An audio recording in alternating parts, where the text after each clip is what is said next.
তুমি আমার মেয়েকে মেরেছিলে নাকি মারোনি? চুপ করে থেকো না, উত্তর দাও।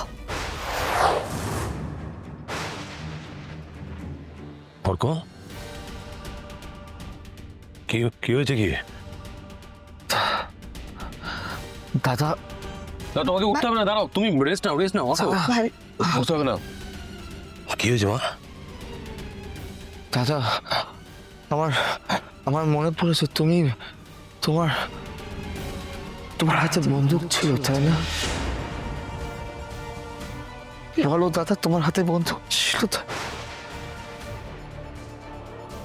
ভাই কি বলছো তুমি এসব? ভাই তুমি এসেছো?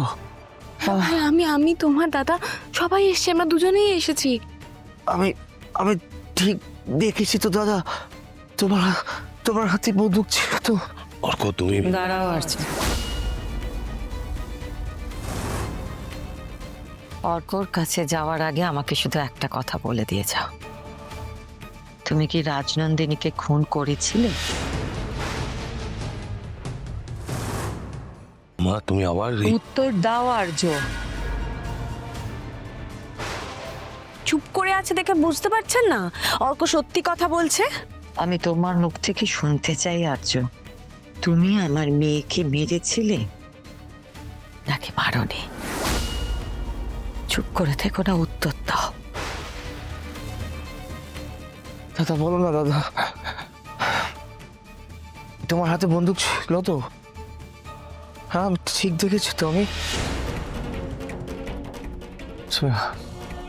তুমি আমার দিকে তাকাও আর্য, আমার চোখে চোখ রেখে তুমি উত্তর দাও।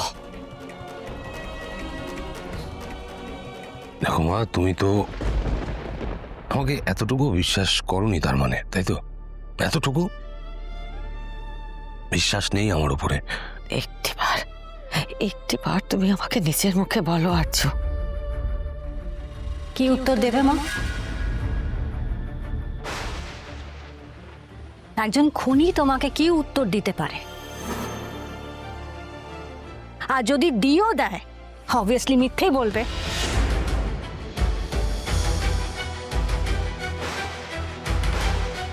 কি বললেন আপনি? উনি সত্যিটা মেনে নেওয়া খুব কঠিন, অপর্ণা। আপনি আর্য স্যারের সম্পর্কে এইভাবে কথা বলতে পারেন না। তুমি কি বলতে চাইছো?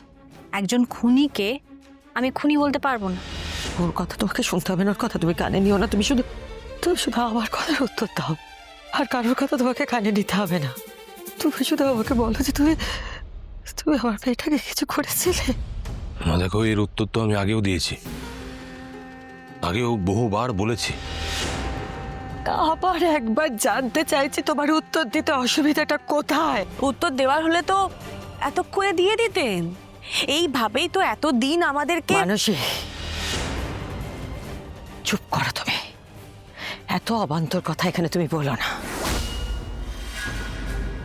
তোমাকে কি আমি হাত জোর করে বললে তবে তুমি উত্তর দেবে? তুমি একই প্রশ্ন বারবার জিজ্ঞেস করছো, তাহলে তো আমি ধরে নিতেই পারি তুমি আমাকে অবিশ্বাস করতে আবার নতুন করে শুরু করেছো। আচ্ছা প্লিজ,